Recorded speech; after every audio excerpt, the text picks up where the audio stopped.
किसी घने जंगल में एक बहुत बड़ा शेर रहता था। वह रोज शिकार पर निकलता और एक दो नहीं, कई कई जानवरों को काम तमाम कर देता। जंगल के जानवर डरने लगे। अगर शेर इसी तरह शिकार करता रहा तो एक दिन ऐसा होता कि जंगल में कोई भी जानवर नहीं बचेगा। सारे जंगल में सनसनी फैल गई। शेर को रोकने के लिए कोई न कोई उपाय करना जरूरी था। एक दिन जंगल के सारे जानवर इकट्ठा हुए और इस प्रश्न पर विचार करने लगे। अंत में उन्होंने तय किया कि शेर के पास जाकर उनसे इस बारे में बात करें। दूसरे दिन जानवरों की पूरी टीम शेर के पास पहुंचा। अपनी ओर आते देख शेर घबरा गया और उसने गरज कर पूछा, क्या बात है, तुम सब यहाँ क्यों आ रहे हो? जानवरों के टीम के नेता ने कहा, महाराज, हम आपके पास निवेदन करने आए हैं। आप राजा हैं और हम प्रजा। जब आप शिकार करने निकलते हैं तो बहुत जानवरों मार डालते हैं। आप सबको खा भी नहीं पाते। इस तरह से हमारी संख्या कम होती जा रही है। अगर ऐसा ही होता रहा तो कुछ ही दिनों में जंगल में आपके सिवाय और कोई भी नहीं बचेगा। प्रजा के बिना राजा भी कैसे रह सकता है? यदि हम सभी मर जाएंगे तो आप भी राजा नहीं रहेंगे। हम चाहते हैं कि आप भी सदा हमारे राजा बने रहें। आपसे हमारी विनती है कि आप अपने घर पर ही रहा करें। हर रोज़ हम आपके खाने के लिए एक जानवर भेज दिया करेंगे। इस तरह से राजा और प्रजा दोनों ही चैन से रह सकेंगे। शेर को लगा कि जानवरों की बात में सच्चाई है। उसने पल भर सोचा, फिर बोला, अच्छी बात है, मैं तुम्हारे सुझाव को मान लेता हूँ। लेकिन याद रखना, अगर किसी भी दिन तुमने मेरे खाने के लिए पूरा भोजन नहीं भेजा तो मैं जितने जानवर चाहूँ मार डालूँगा। जानवरों के पास और कोई चारा नहीं है। इसलिए उन्होंने शेर की शर्त मान ली और अपने अपने घर चले गए। उस दिन से हर रोज़ शेर के खाने के लिए एक जानवर भेजा जाने लगा। इसके लिए जंगल में रहने वाले सब जानवरों में से एक एक जानवर बारी बारी से चुना जाता था। कुछ दिन बाद खरगोश की बारी भी आ गई। शेर के भोजन के लिए एक नन्हे से खरगोश को चुना गया। वह खरगोश जितना छोटा था उतना ही चतुर भी था। उसने सोचा, बेकार में शेर के हाथों मरना मूर्खता है। अपनी जान बचाने का कोई न कोई उपाय अवश्य करना चाहिए और हो सके तो कोई ऐसी तरकीब ढूंढनी चाहिए जिससे सभी को इस मुसीबत से सदा के लिए छुटकारा मिल जाए। आखिर उसने एक तरकीब सोच निकाली। खरगोश धीरे धीरे आराम से शेर के घर की ओर चल पड़ा। जब वह शेर के पास पहुंचा तो बहुत देर हो चुकी थी।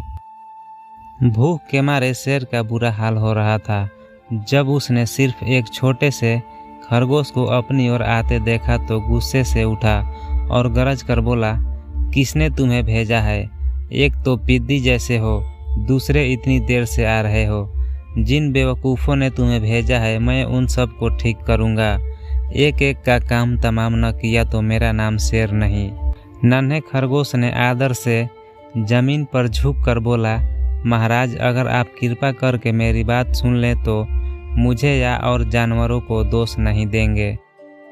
जानते थे कि एक छोटा सा खरगोश आपके भोजन के लिए पूरा नहीं पड़ेगा, इसलिए उन्होंने 6 खरगोश भेजे थे। लेकिन रास्ते में एक और शेर मिल गया। उसने 5 खरगोश को मारकर खा लिया। यह सुनते ही शेर दहाड़ कर बोला, क्या कहा? दूसरा शेर कौन है वह? तुमने उसे कहाँ देखा? महाराज, वह तो बहुत ही बड़ा शेर है। खरगोश ने कहा, वह जमीन के अंदर बनी एक बड़ी गुफा से निकला था। वह तो मुझे ही मारने जा रहा था, पर मैंने उसे कहा, सरकार, आपको पता नहीं कि आपने क्या अनर्थ कर दिया है। हम सब अपने महाराज के भोजन के लिए जा रहे थे, लेकिन आपने उनका सारा खाना खा लिया है। हमारे महाराज ऐसी बातें सहन नहीं करेंगे। जरूर यहाँ आकर आपको मार डालेंगे। इस पर उसने पूछा, कौन है तुम्हारा महाराज? मैंने जवाब दिया, हमारा महाराज जंगल का सबसे बड़ा शेर है। महाराज ऐसा कहते ही वह गुस्से से लाल पीला होकर बोला, बेवकूफ़, इस जंगल का राजा मैं हूँ। यहाँ सब जानवर मेरी प्रजा है।